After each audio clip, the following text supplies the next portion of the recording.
47 years before the Keth-Varanian incident, humanity had been a curiosity at best. They had developed faster-than-light travel only a century prior, and their small cluster of colony worlds barely registered on galactic maps. Their official status in the Galactic Compact was Probationary Member, Class D, a designation that granted them limited trading rights and little else. Ambassador Helena Vazquez had spent her entire career trying to change that.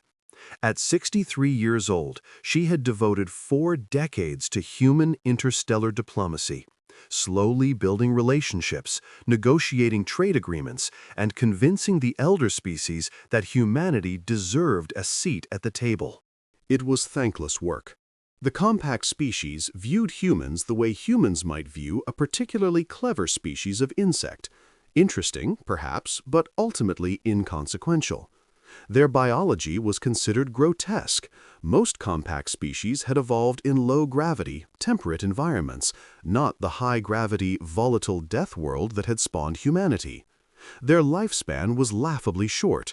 Their technology was primitive. Their culture was violent and chaotic. Helena had heard every insult, endured every dismissal, and smiled through every condescending pat on the head. She had told herself it was for the greater good. Humanity needed allies. Humanity needed to prove it could play by galactic rules. Then the Zellari came. The Acceleri Dominion was what galactic historians called a predator civilization, a species that had achieved technological advancement not through cooperation and trade, but through conquest and assimilation. They swept through the galaxy's outer reaches like a plague, consuming everything in their path. For 10,000 years, the Galactic Compact had managed to contain them, maintaining a buffer zone of uninhabited systems between Zellari space and compact territory. Elaborate treaties and agreements kept an uneasy peace. The Zellari were content to consume the primitive worlds of the outer reaches, and the Compact was content to let them. Until the Zellari decided they wanted more. The first attack came without warning. 17 compact worlds along the border fell in a single week. The Zellari war swarms, vast biological ships that merged organic and technological components, descended upon civilian populations with horrifying efficiency. Billions died. Billions more were captured and processed into biological material for new Zellari constructs. The Compact's response was measured. Helena sat in the observation gallery of the Grand Compact Assembly, watching in growing horror as the representatives of 300 species debated the appropriate response to the invasion. The debate had been ongoing for 6 days. In that time, 4 more worlds had fallen. The Trellian Concordat proposes a formal protest, droned the Assembly's speaker, a crystalline being that pulsed with soft light. The protest would express the Assembly's deep concern regarding recent Zellari actions and request an immediate cessation of hostilities pending diplomatic review. A protest, Helena whispered to her aide, a young man named Marcus Chen. Billions dead, and they're proposing a strongly worded letter? Marcus's jaw was tight. The Velthrani are blocking any military response. They're arguing that direct intervention would violate the Compact's foundational principles of non-aggression. Non-aggression. Helena's voice was flat. The Zellari are committing genocide, and we're worried about principles? The Velthranis say that previous attempts to confront the Zellari militarily have always ended in disaster. They think diplomacy is the only... Ambassador Vasquez. Helena looked up. The speaker's crystalline form had oriented toward her, pulsing with mild curiosity. You represent the Terran delegation, do you not? We have not heard your position on this matter. Helena felt every eye in the chamber turn toward her. 300 species, thousands of representatives, all staring at the primitive Death Worlder in the corner. She could feel their dismissiveness, their condescension. What could a human possibly contribute to this discussion? She stood slowly, adjusting her formal jacket. Marcus looked at her with concern. "Ambassador, maybe we should just—" "The Terran delegation," Helena said, her voice carrying across the silent chamber, "would like to know one thing." The speaker pulsed. "Yes?" "The 17 worlds that have fallen. How many of them were Terran colonies?" A rustle of confusion passed through the assembly. The Velthrani representative, an ancient being whose translucent skin revealed complex internal structures, spoke in its melodic voice. 2 of the fallen worlds held small human populations, Ambassador. Colonies established in the last 50 years. The humans there totaled, perhaps, 3 million? 3 million. Helena closed her eyes. She hadn't known. The compact hadn't bothered to tell them. "And the other fallen worlds?" she asked, her voice dangerously quiet. "How many total casualties?" "Approximately 400 billion sentient beings," the Velthrani replied, as if discussing weather patterns. "Across 15 species. A significant loss, of course, but well within acceptable parameters when one considers the—" Acceptable parameters. Something in Helena's voice made the chamber go completely silent. 400 billion lives. 3 million of them human. And you consider that within acceptable parameters? The speaker pulsed uncertainly. "Ambassador, we understand that humans have a unique perspective on mortality, given your limited lifespans. But you must understand that from a broader galactic view—" "What I understand," Helena interrupted, "is that you have been debating for 6 days while people die. What I understand is that you have the military capability to stop this invasion but lack the will to use it. What I understand is that 3 million of my people are dead, and you don't even consider that worth mentioning to their ambassador." The Velthrani representative made a sound that might have been a sigh. "Ambassador Vasquez, please. The humans are valued members of the compact, but surely you can see that direct military action would only—" "No." The word cut through the chamber like a blade. Helena turned to face the full assembly, and something in her expression made several representatives lean back involuntarily. "Humanity formally requests that the Galactic Compact authorize military intervention against the Zalari Dominion. We request that the combined fleets of the Compact mobilize immediately to protect the remaining border worlds and push back the invasion." "Ambassador, we have already explained." "Make the request formal, Speaker. Put it to a vote." The speaker hesitated, then pulsed with what might have been resignation. "Very well. The Terran delegation has formally requested military intervention. All those in favor?" A handful of lights activated around the chamber, mostly from other Death Worlder species who understood what was at stake. It was nowhere near a majority. "All those opposed?" The chamber lit up like a star field. Hundreds of species voted against intervention. "The motion fails," the speaker announced. "The compact will pursue diplomatic resolution of the Zalari crisis. This assembly session is—" "Fine." Helena's voice was quiet now, but it carried across the chamber with perfect clarity. "I'll handle it." The speaker paused, processing the statement. I'm sorry, Ambassador? I don't understand." Helena was already walking toward the exit. She paused at the door and looked back at the assembled representatives of galactic civilization. Humanity formally withdraws from the Galactic Compact, effective immediately.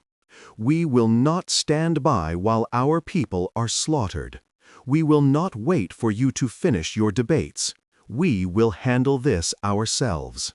And with that, she was gone. The chamber erupted into chaos.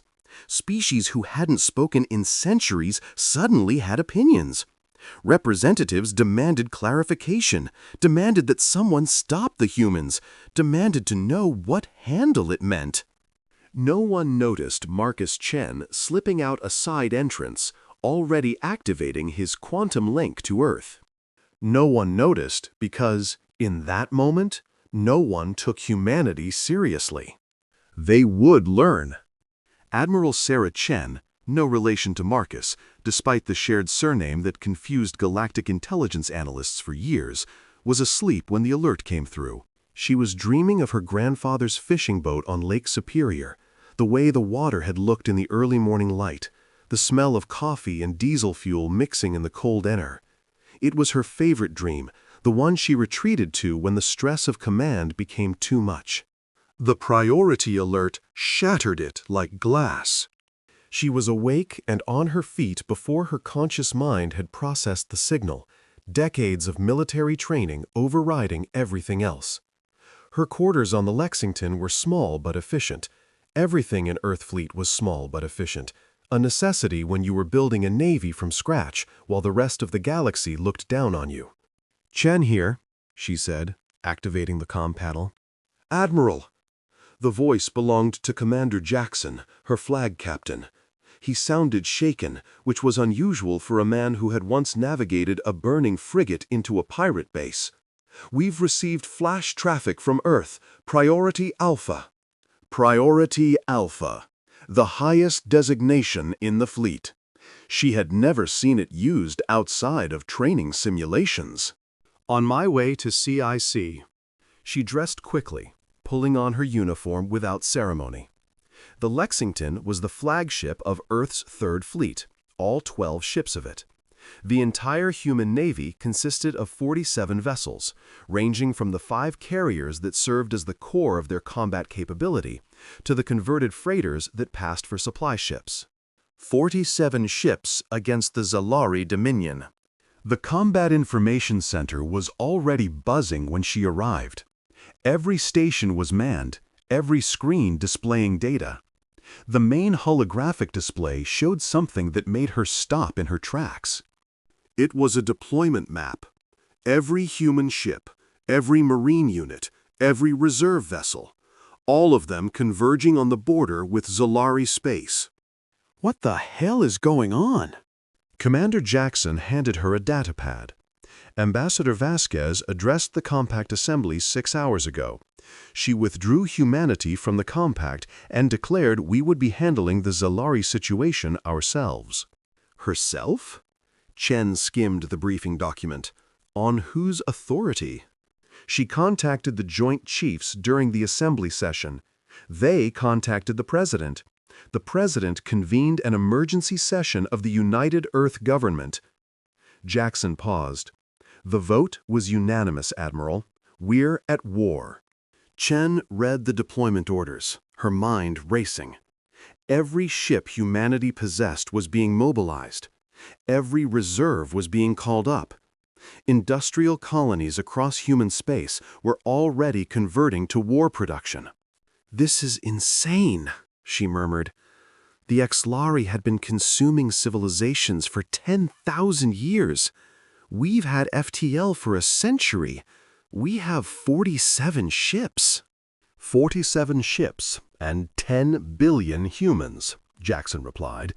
The Joint Chiefs are already implementing Case Prometheus. Chen looked up sharply. Prometheus? That's theoretical. It's never been tested outside of simulation. The simulations were promising. Promising. Chen laughed humorlessly. Against a theoretical enemy, sure. Against the Zalari? Admiral. Jackson's voice was firm. 3 million humans are dead. The Compact won't act. If we don't do something, more will die. maybe all of us, eventually. Chen stared at the deployment map for a long moment. Then she set her jaw and started issuing orders. Signal all fleet elements. Third Fleet will serve as the vanguard. I want every ship at maximum combat readiness within 24 hours. All crews are to report to battle stations. And if the compact tries to stop us? Chen's eyes were cold. Then they'll learn what handling it means.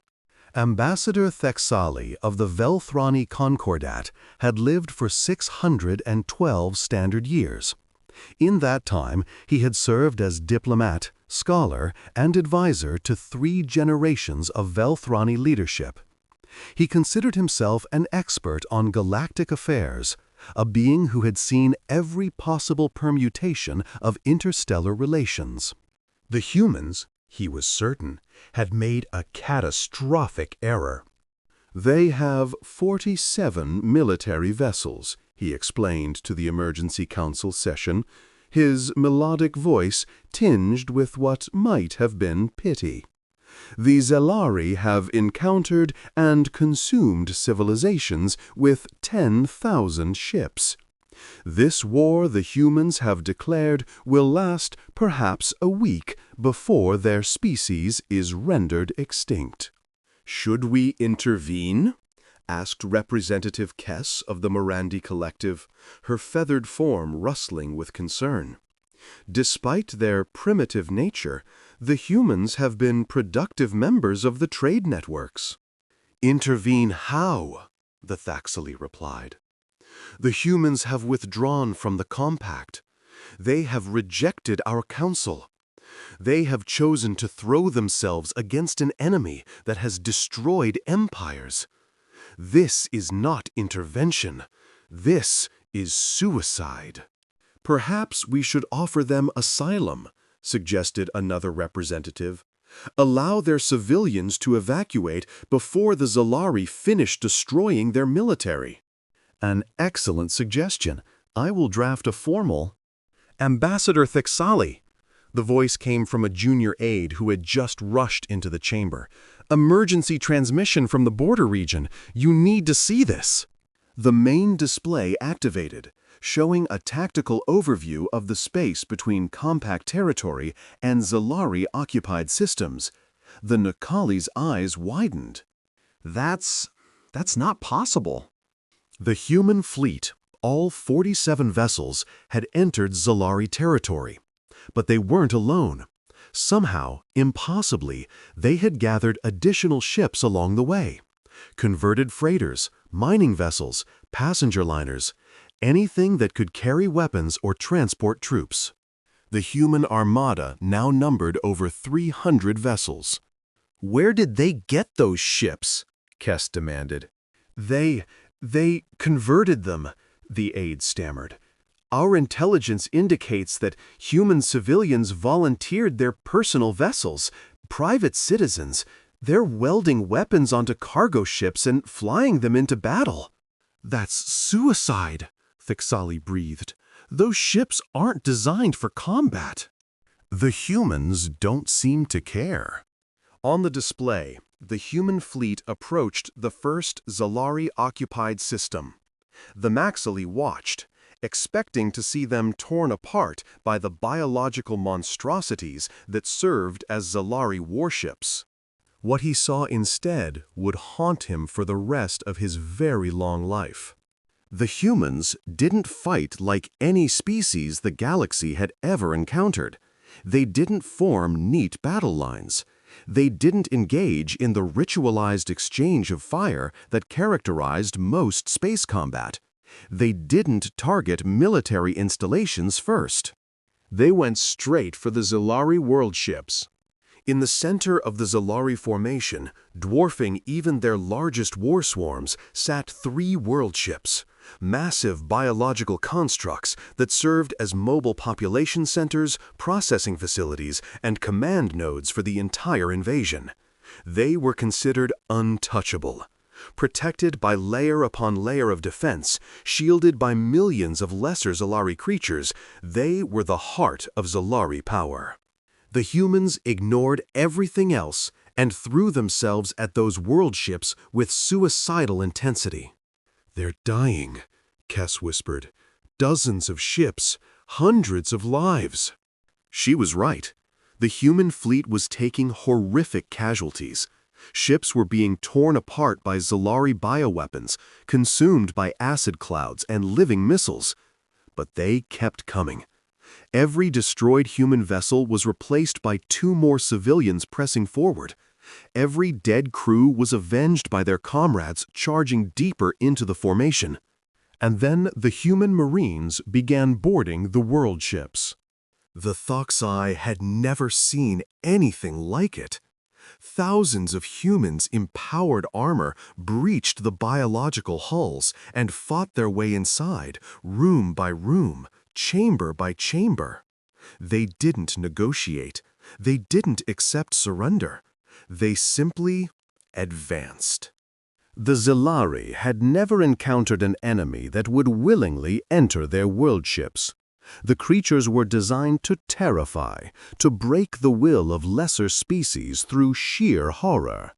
They were filled with biological nightmares, organic weapons, and the accumulated remains of 100 consumed civilizations. The humans didn't seem to notice. 8 hours after the engagement began, the first Zalari world ship went dark. Its massive form drifted, lifeless, through space. Human Marines had fought their way to its core and destroyed the neural clusters that served as its brain. "Impossible," Thexali whispered. By the end of the first day, all 3 world ships were dead. News of the human victory spread across the galaxy at the speed of quantum communication. Species that had never given humanity a second thought suddenly found themselves studying every available piece of information about the strange Deathworlders. On Thesra Prime, a young Velfari named Kethralani was assigned to create the first formal dossier on human military capabilities. She would spend the next 4 decades expanding that dossier into the archive of calamities. On the Morandi homeworld, military theorists analyzed the battle footage frame by frame, trying to understand how a species with such primitive technology had defeated enemies that should have been insurmountable. "It's their mentality," one analyst concluded. "They don't fight to survive, they fight to win.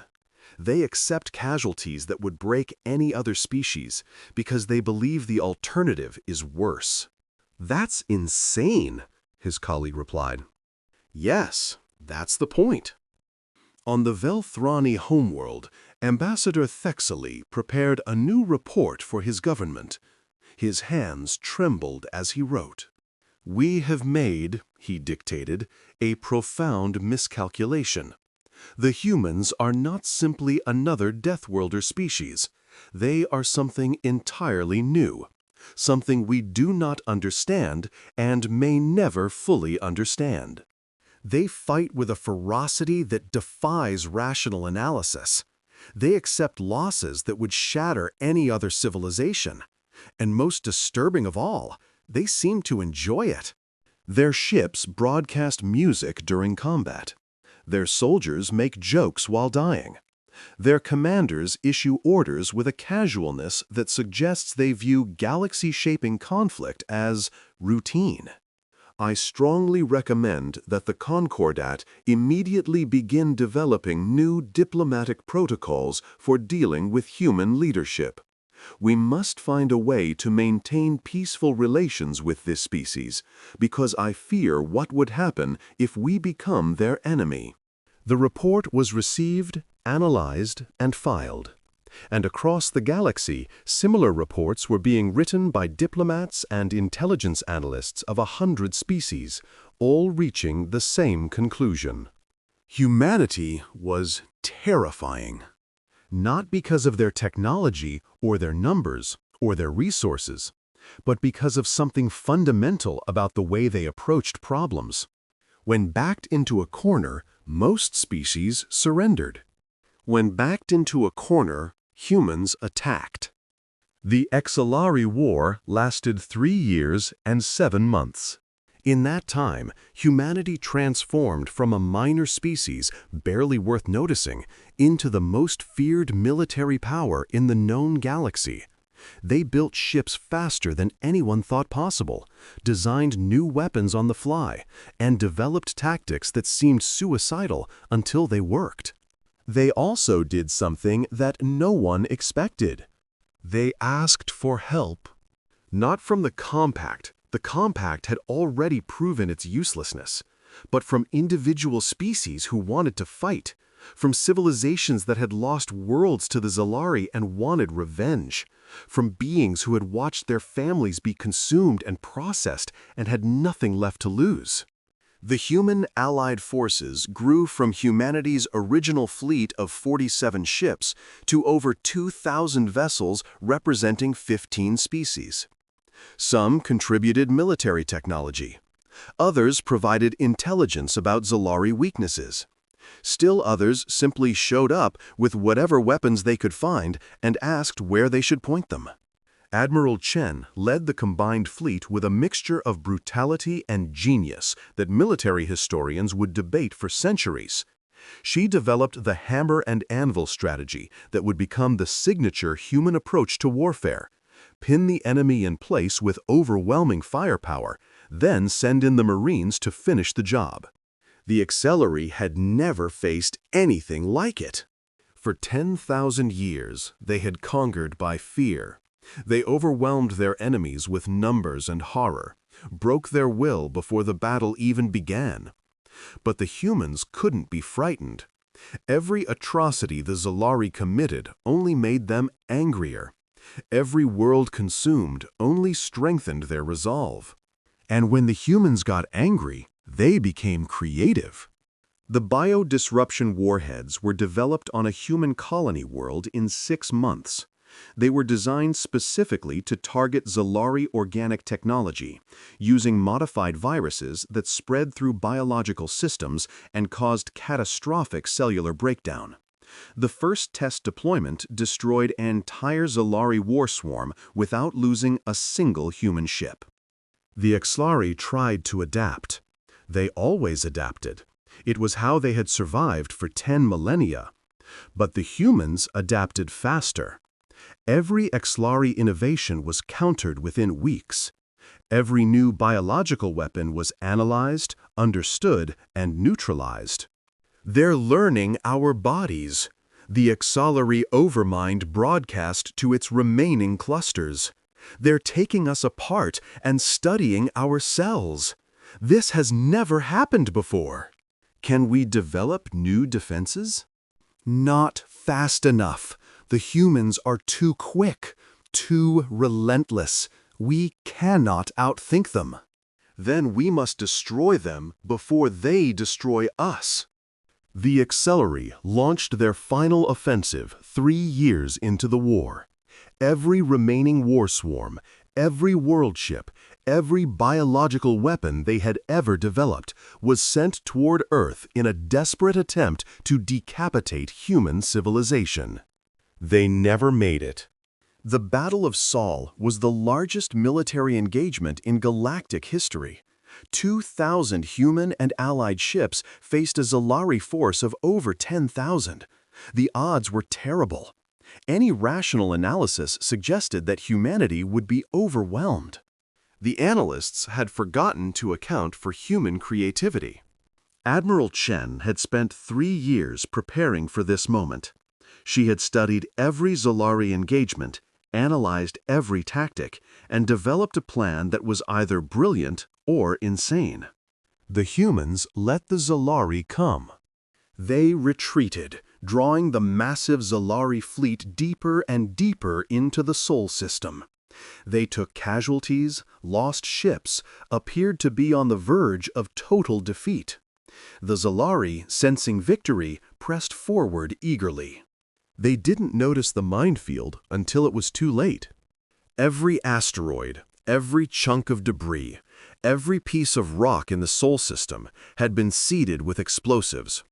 Billions of mines, each one designed to damage specific Solari biological systems. When Chen gave the signal, the entire system lit up like a supernova. The Exolari lost half their fleet in 15 minutes. And then the human counterattack began. It wasn't a battle, it was an execution. Human ships swept through the confused Zolari remnants with ruthless efficiency. Marines boarded world ships and destroyed them from within. Fighter squadrons hunted down fleeing war swarms and eliminated them one by one. By the time it was over, the Exolari Dominion had ceased to exist. The Overmind, in its final moments, sent one last transmission, a warning to any species that might encounter humans in the future. They do not stop. They do not forgive. Do not provoke them. Do not threaten them. Do not, under any circumstances, harm their families. Because when a human says they will handle it, they mean it in ways you cannot imagine. The transmission was intercepted by compact intelligence and distributed to every member species. It became required reading for any diplomat or military commander who might deal with humans. It was the first official recognition that humanity had become something unprecedented. After the Zolari War, everything changed. Humanity was offered full membership in the Galactic Compact with all associated privileges. They declined politely but firmly, stating that they preferred to maintain their independence. The Compact, wisely, did not press the issue. Instead, a new organization emerged, the Terran Alliance. It included humanity and the 15 species who had fought alongside them against the Zolari, bound together by blood and sacrifice.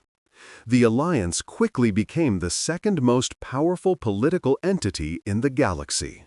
And humans became the species that no one wanted to anger. Stories spread through the trade networks and the diplomatic circuits.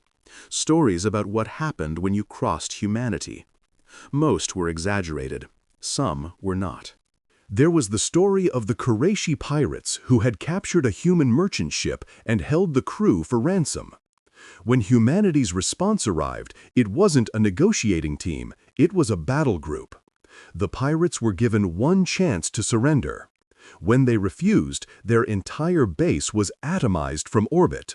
The merchant crew was rescued unharmed.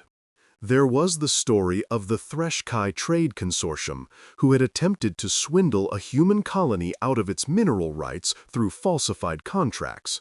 Within a month, every Threshkai business dealing with humanity had mysteriously collapsed. Their financial networks had been infiltrated and exposed. Their leaders had been arrested by their own government after evidence of their crimes was anonymously delivered to law enforcement. The human colony got its mineral rights back, along with substantial compensation. There was the story of the Velthrani diplomat who had publicly insulted humanity during a trade negotiation, calling them aggressive primitives unfit for civilized company. Within a week, the diplomat had been reassigned to a minor monitoring station in the outer reaches of Velthrani space. The new diplomat was unfailingly polite.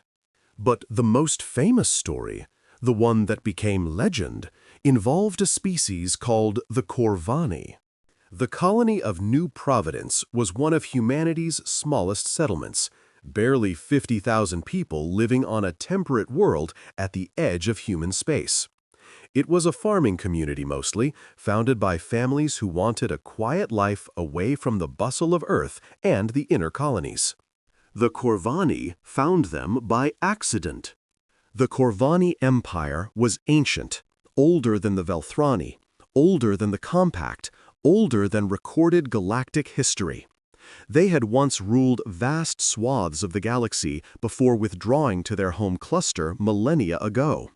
They were isolationists, content to watch the younger species squabble while they pursued their own mysterious goals. But they were also supremacists. The Corvani believed themselves to be the pinnacle of evolution, the only true intelligence in a galaxy of lesser beings. Other species existed to serve them, or to be eliminated. When a Corvani scout ship stumbled upon New Providence, its commander saw an opportunity. The humans on New Providence never had a chance. The attack came without warning, without declaration, without mercy.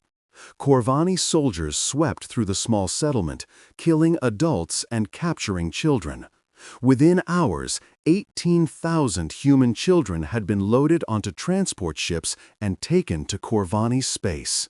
They left behind 32,000 dead. The survivors, a handful of farmers who had escaped by hiding in the forests, activated their emergency beacon and waited. They knew help would come. They couldn't have imagined what kind of help. Elena Martinez had been humanity's ambassador to the Galactic Compact for 7 years. In that time, she had earned a reputation as the most dangerous negotiator in known space. Not because she was aggressive or threatening, quite the opposite. Martinez was soft-spoken, patient, and unfailingly polite. She smiled often and listened carefully. She made her counterparts feel comfortable, respected, valued. And then she got exactly what she wanted. The Velthrani called her the Quiet Storm. The Morandi called her She Who Leaves Nothing. The humans called her Elena. When news of the New Providence massacre reached Earth, Martinez was attending a trade conference on Thesra Prime. She excused herself from the negotiations, claiming a family emergency, and booked passage on the fastest ship available. By the time she reached Earth, the military response was already being planned. "We've identified the Corvani home cluster," Admiral Chen explained during the emergency briefing. 12 worlds, population roughly 400 billion. They've been isolationist for millennia. The Compact doesn't even have formal diplomatic relations with them. "What do we know about their military?" asked General Torres, commander of the Marine Corps. "Old, very old. They haven't fought a real war in thousands of years. But they have technology we've never seen before. Quantum manipulation, temporal shielding, weapons that don't operate on any principles we understand." "And the children?" Chen's expression darkened. "We have intelligence suggesting they're being taken to the Corvani homeworld. Beyond that, we don't know." The room was silent for a moment. 18,000 children. The youngest were infants. The oldest were teenagers. All of them were in the hands of an ancient empire that viewed humans as animals. "I want to try diplomacy first." Everyone turned to Martinez. "Ambassador," Torres said carefully, "they killed 32,000 of our people. They kidnapped our children. I'm not sure diplomacy is—" "I'm not asking permission, General." Martinez's voice was still soft, still calm. But there was something in her eyes that made Torres stop mid-sentence. "I'm going to the Corvani homeworld. I'm going to demand the return of our children. And then we'll see what happens." "They could kill you," Chen pointed out. "They could try." "Ambassador." Admiral Chen. Martinez stood, gathering her materials. "I've read the reports from New Providence. I've seen the images. Those children are terrified. They're alone. They're wondering if anyone is coming to save them." She paused at the door. "I am going to save them. The only question is whether I do it with words or whether I let you do it with weapons. But either way, those children are coming home."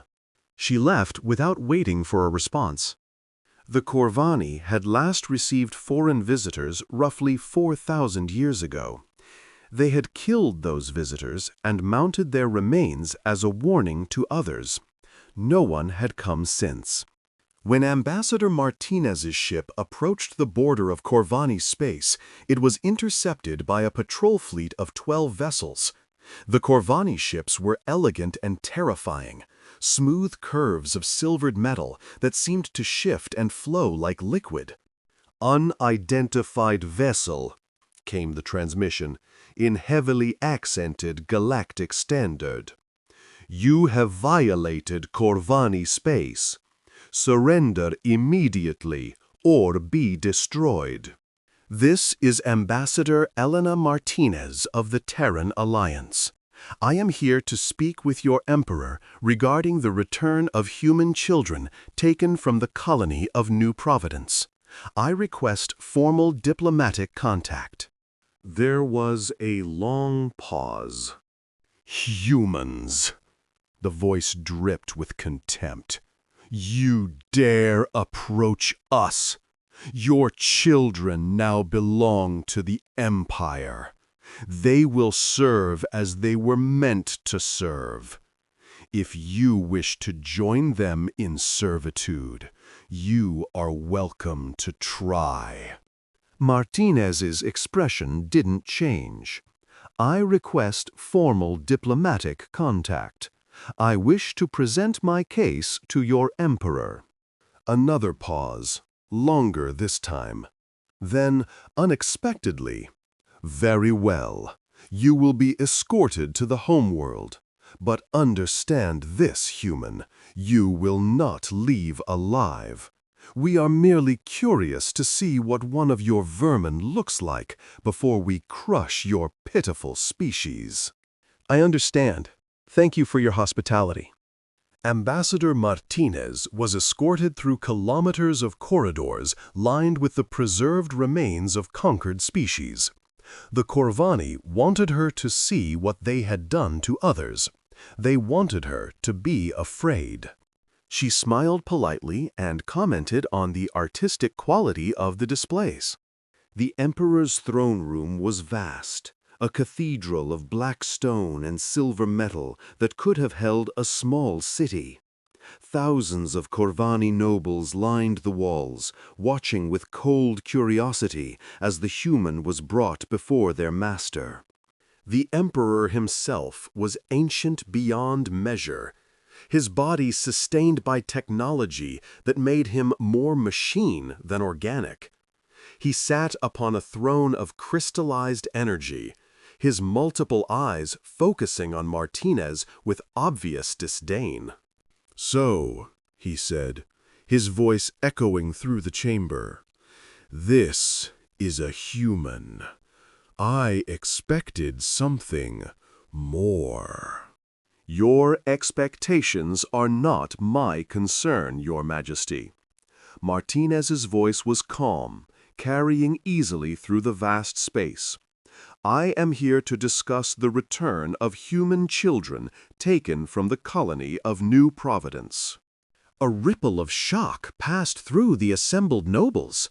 No one spoke to the Emperor that way. No one. "The children," the Emperor said slowly, "are property of the Corvani Empire. They will be raised as servants, as is fitting for their inferior species. This is not negotiable." "I am afraid it is, Your Majesty." "Is that a threat, human?" The Emperor leaned forward, amusement mixing with contempt. "You stand alone in the heart of my empire, surrounded by guards who could kill you in an instant, and you threaten me?"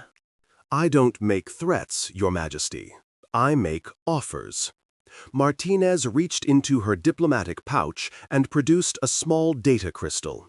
"This contains evidence of every action the Corvani Empire has taken against humanity: the massacre, the kidnapping, the treatment of the children since their capture. It also contains a formal ultimatum from the Terran Alliance." "An ultimatum?" The Emperor laughed. "You are bold for a primitive. What does your ultimatum say?" "Return the children within 30 standard days, along with full reparations for the lives lost on New Providence. Failure to comply will be considered an act of war." The court erupted in laughter.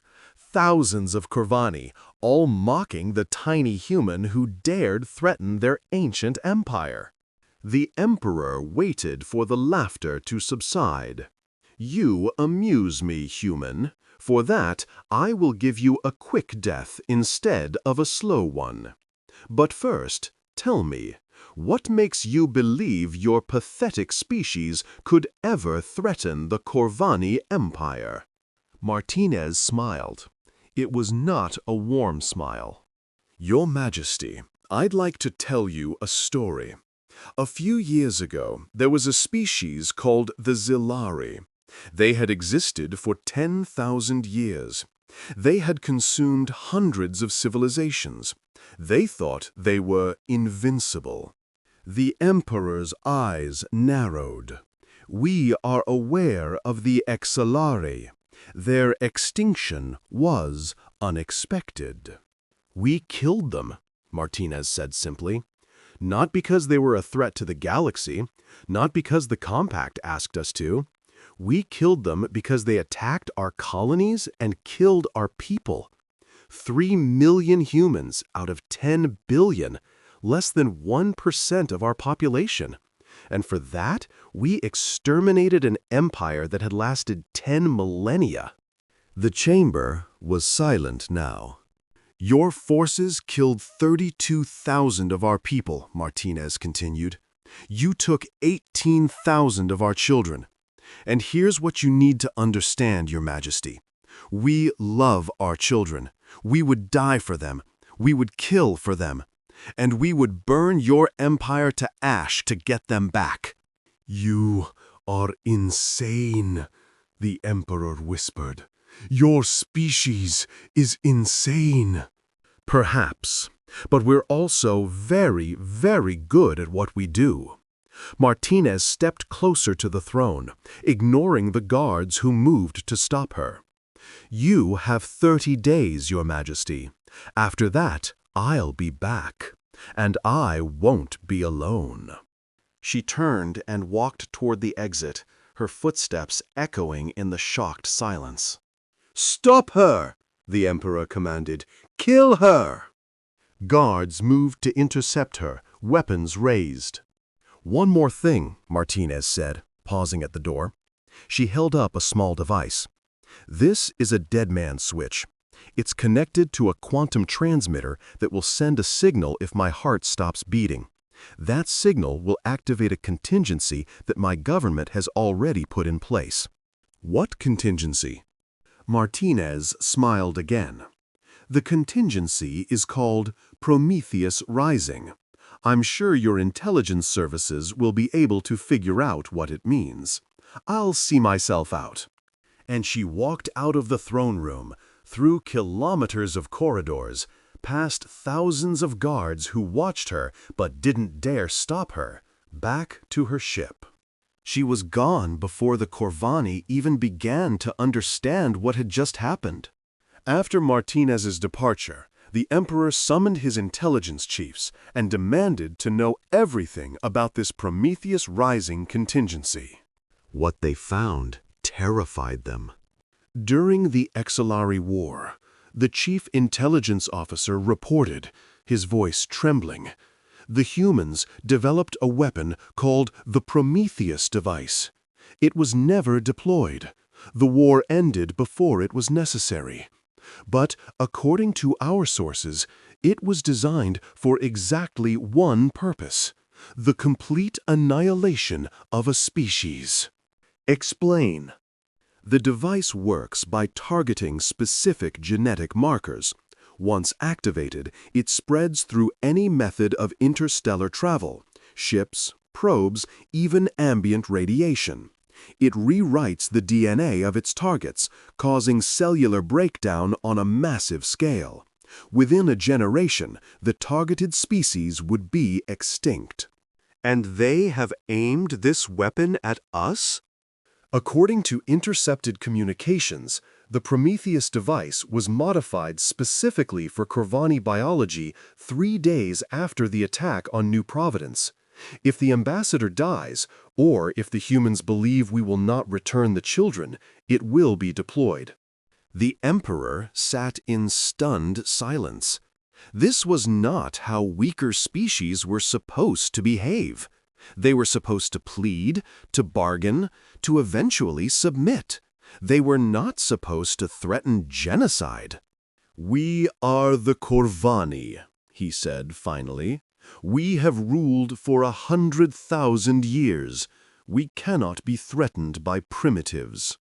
"Your Majesty, the Zalari said the same thing." On the 29th day, the children came home. They were delivered by Corvani transport ships that approached human space broadcasting surrender codes. The ships were met by a human escort that guided them to a station on the border, where medical teams and counselors waited. 18,000 children, from infants to teenagers, were returned unharmed. The Corvani Empire paid reparations totaling more than the entire GDP of their civilization for a year. They issued a formal apology broadcast to every species in the galaxy. They dismantled their military and adopted a policy of complete non-aggression. And they never, ever forgot what had happened. Ambassador Martinez was waiting at the station when the first transport arrived. She stood quietly as the children were guided off the ships, watching families reunited, tears of joy streaming down faces. "Ambassador, Admiral Chen had arrived for the ceremony. You know the Prometheus device was never actually modified for Corvani biology, right? We didn't have time." "I know. The dead man's switch was connected to a nothing, a bluff." "I know. If they had called it." "They wouldn't have," Martinez smiled.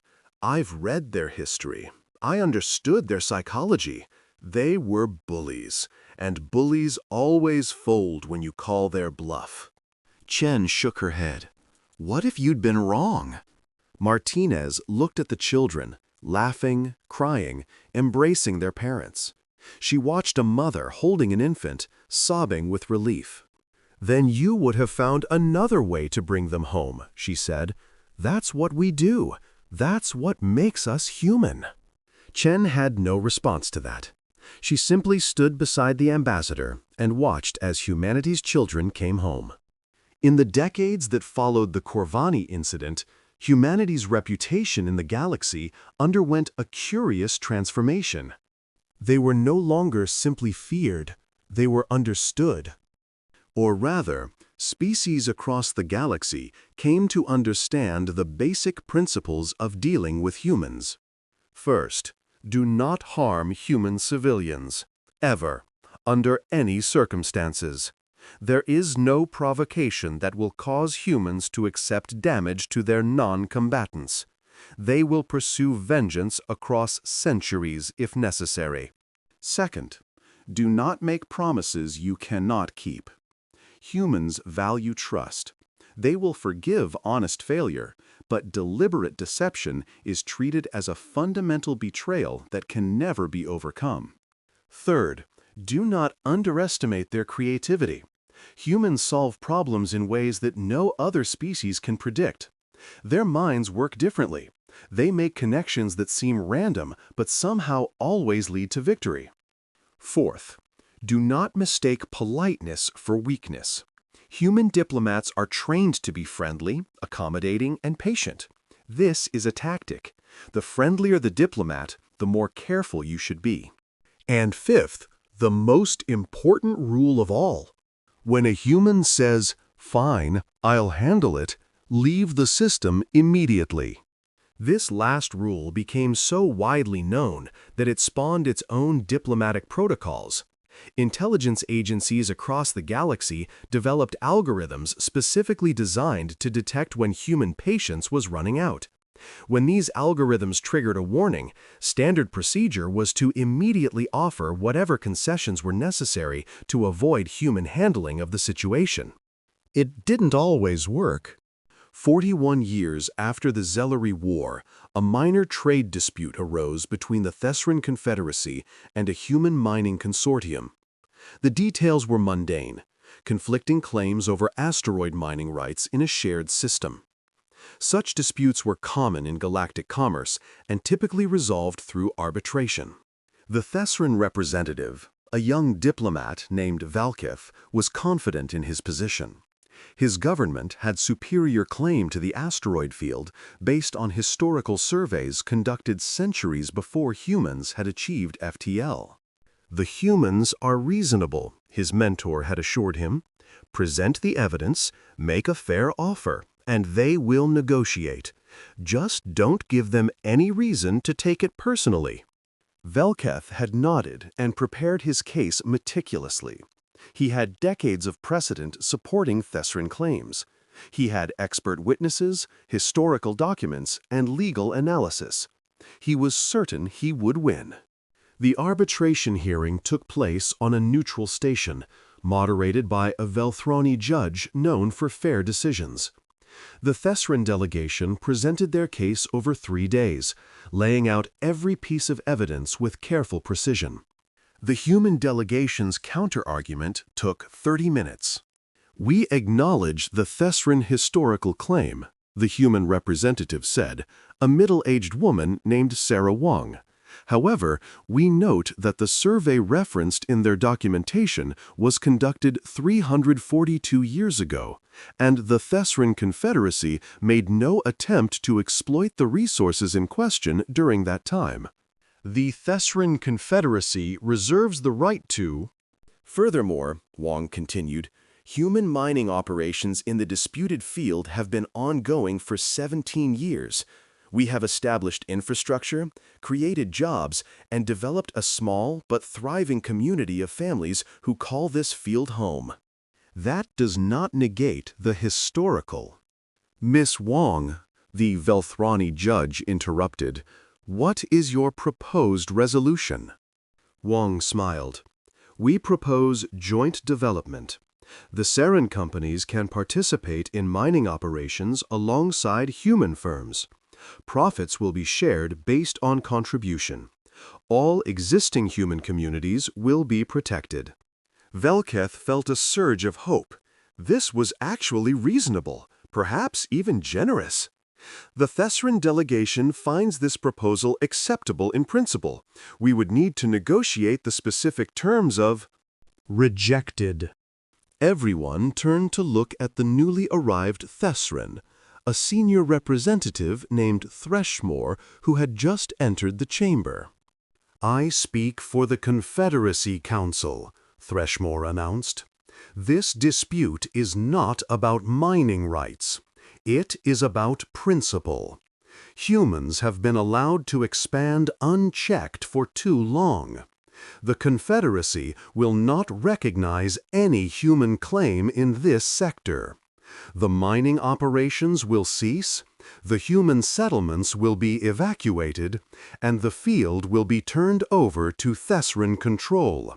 This is non-negotiable." Wong's smile faded. "Counselor, I believe there's been a misunderstanding. We're proposing a fair compromise that benefits both parties." "There will be no compromise. Humans have grown arrogant. It is time you learned that you are not the masters of this galaxy." Threshmore gestured dismissively. "The Confederacy has activated its defense fleet. Any human vessel remaining in the disputed sector after 72 hours will be considered hostile and dealt with accordingly." The chamber was silent. Wong sat back in her chair. Her expression was calm, too calm, Velketh realized with growing horror. "Counselor Threshmore," Wong said quietly, "there are approximately 40,000 human civilians in that asteroid field. Families, children. You're threatening to attack them?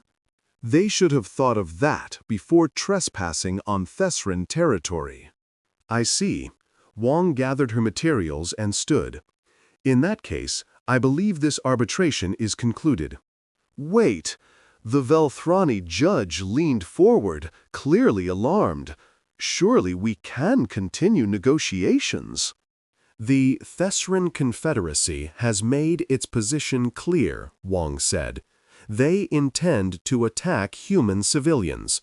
There's nothing more to discuss. What will you do? Wong paused at the door. Her eyes met Thrushmore's. Fine, she said. I'll handle it. She was gone before anyone could respond. Velketh turned to his senior colleague. Counselor, what have you done? I have defended Thessaran honor. You've started a war with humanity. The humans are bluffing. They always bluff. They are not as powerful as they pretend to be. The Velthrani judge was already accessing emergency communications. This is Judge Veth Karan. I need to speak with someone in human leadership immediately. We may have a crisis. The first sign that something was wrong came 18 hours into the countdown. Thessaran intelligence detected unusual activity in human space, ships moving, communications spiking, industrial facilities activating at emergency levels. None of it made sense. The humans had only a token military presence in the disputed sector. They couldn't possibly mount a serious response in 72 hours. 48 hours into the countdown, Thessaran scouts reported something impossible. We're seeing hundreds of ships, the scout commander reported, his voice shaking. Maybe thousands, converging on the disputed sector from all directions. That's not possible, Thrushmore insisted.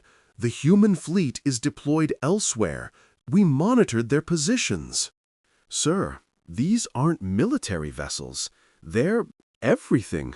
Cargo ships, passenger liners, mining vessels, yachts, private ships.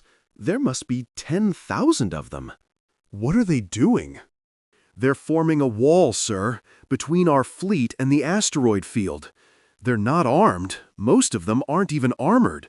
But they're refusing to move. Thrushmore stared at the tactical display in confusion. This is insane. They're using civilians as shields? They're not shields, sir. The scout commander's voice was hollow. We intercepted their communications. They're calling it the Volunteer Fleet. Every single ship is crewed by people who volunteered to put themselves between our weapons and their families. That's suicide. Yes, sir. That's what humans do. At 60 hours, the human ambassador to the Galactic Compact made a brief statement. The Thessaran Confederacy has threatened to attack human civilians in the disputed asteroid field. In response, over 10,000 human vessels and 2 million volunteers have formed a defensive cordon around our settlements. We have made no threats. We have taken no aggressive action. We are simply standing between our families and those who would harm them. If the Thessaran Confederacy fires on our people, military or civilian, there will be consequences. Not because we are vengeful, but because some actions cannot be allowed to stand. The choice is theirs. At 65 hours, the Thessaran Defense Fleet reached the disputed sector. They found exactly what the scouts had reported: a wall of civilian ships stretching across space like a barricade. Human families stood on observation decks, watching the Thessaran warships approach. They didn't run. They didn't beg. They simply waited. This is Fleet Commander Velkaran to all Thessaran vessels, the commander broadcast. Hold positions. Do not engage. Commander. Thrushmore's voice came over the priority channel. You have your orders. Destroy the human vessels and secure the field. Counselor, those are civilians, thousands of them, children. They chose to stand in our way. With respect, Counselor, I will not fire on unarmed civilians. No Thessaran officer with honor would. You are relieved of command. Fleet operations will be assumed by... The transmission cut off. Velkaran stared at his display, confused. Then new information began flooding in. Something was happening in the Thesran home system. While the Confederacy focused on the disputed sector, humanity had been busy elsewhere.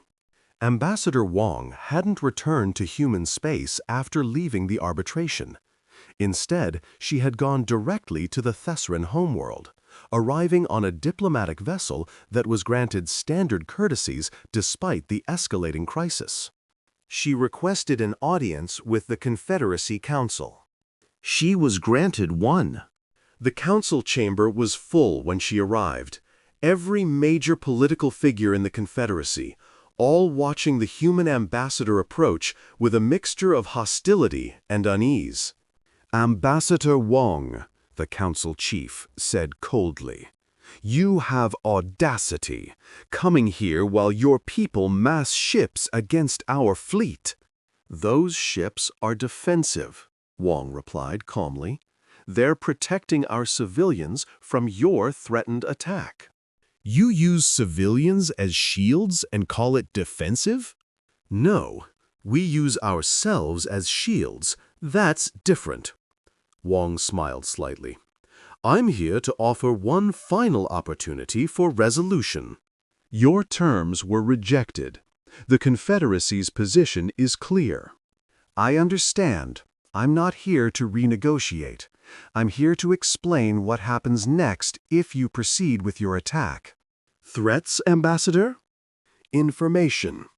Wong activated a holographic display that materialized in the center of the chamber. It showed the Thesran home system and the dozens of human ships that had quietly entered it over the past 48 hours. "What is this?" The council chief stood alarmed. "You have military vessels in our home system?" "Not military. Commercial. Mining ships, actually. Automated. They arrived under normal trade protocols and have been sitting quietly in your outer system for the past 2 days." "And what exactly are they mining?" Wong's expression didn't change. "Nothing at the moment. But their cargo holds are full. Very full." She tapped the display, and the data changed. It showed the contents of those cargo holds. Asteroids. Thousands of asteroids. Each one small enough to be maneuverable, large enough to cause significant damage. "This is called kinetic bombardment," Wong explained calmly. "Those asteroids are currently positioned above your primary population centers. If our civilians are harmed, those asteroids will be released. They will fall at considerable velocity. The damage would be—" She paused, considering. "Significant." The council chamber erupted in chaos. Threats were shouted. Guards moved toward Wong. But no one touched her, because everyone understood, suddenly, that touching her would be the last thing they ever did. "You're holding our population hostage!" the council chief screamed. "No, I'm holding your planet hostage. There's a difference." Wong remained utterly calm. "You threatened our families. You refused to negotiate. You forced our people to put themselves in harm's way to protect their children. This is the consequence. This is an act of war. Only if you make it one." Wong stepped closer to the council chief. "Here's what's going to happen. You're going to order your fleet to stand down. You're going to accept the joint development proposal we offered at arbitration. You're going to issue a formal apology for threatening human civilians. And you're going to do all of this within the next 4 hours." "And if we refuse?" Wong shrugged. "Then I won't handle it anymore. And trust me, you don't want to see what happens when humanity stops being diplomatic." The Thesran Confederacy accepted all terms within 2 hours. The mining vessels departed Thesran space, their cargo holds still full. The civilian fleet dispersed, returning to their normal lives. The joint development agreement was signed within a week. And across the galaxy, Intelligence agencies updated their files on Ambassador Wong. She never raised her voice, one analyst noted, never showed anger, never even seemed stressed. She just handled it. "That's what makes humans so terrifying," his colleague replied. "They're not emotional when they threaten you. They're clinical, professional. It's like being threatened by a natural disaster that can have a conversation." Archivist Kethralani paused in her cataloging, remembering. The Thessarin trade dispute had been one of the first incidents she had personally documented. She had been young then, barely a century old, and had not yet developed the calm detachment that years of studying human behavior would bring. Now, 4 decades later, she understood humans better than almost any non-human in the galaxy. She had studied their history, their culture, their patterns of behavior. She had interviewed survivors of human handling events. She had developed psychological profiles used by diplomats across known space. And still, sometimes, they surprised her. The latest entry in her archive, the Keth Varanian incident from this morning, was a perfect example. The humans had stolen an entire dreadnought from a sovereign government. Not destroyed it, not damaged it, stolen it, and then painted a cheerful message on the hull before returning it.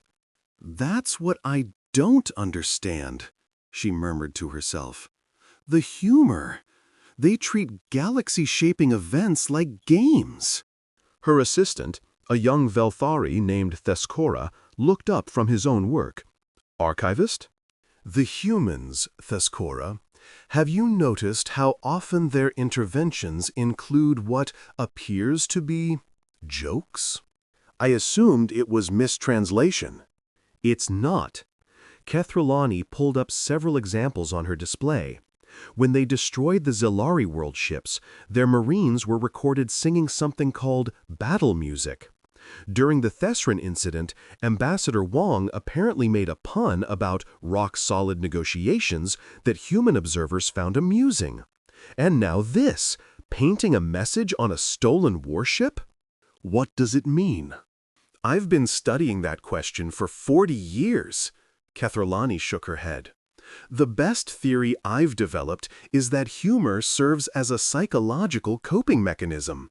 Humans evolved on a world where death was always present. They developed the ability to laugh at danger as a way of maintaining mental stability. That seems unhealthy. Perhaps, but it's also effective. She gestured at the archive around them. Every species in these records who faced human intervention was psychologically devastated. Not just by the intervention itself, but by the humans' casual attitude toward it. They couldn't understand how anyone could treat such serious matters so lightly. And that made them more afraid? Precisely. An enemy who is angry you can understand. An enemy who is calm you can respect. But an enemy who is genuinely amused while defeating you? Kethralani's crystalline eyes flickered. That is existentially terrifying. Thescora considered this. So when humans joke during conflict, it's not cruelty. It's not disrespect. It's simply how they are. And that makes them more unpredictable and more dangerous than any species in galactic history.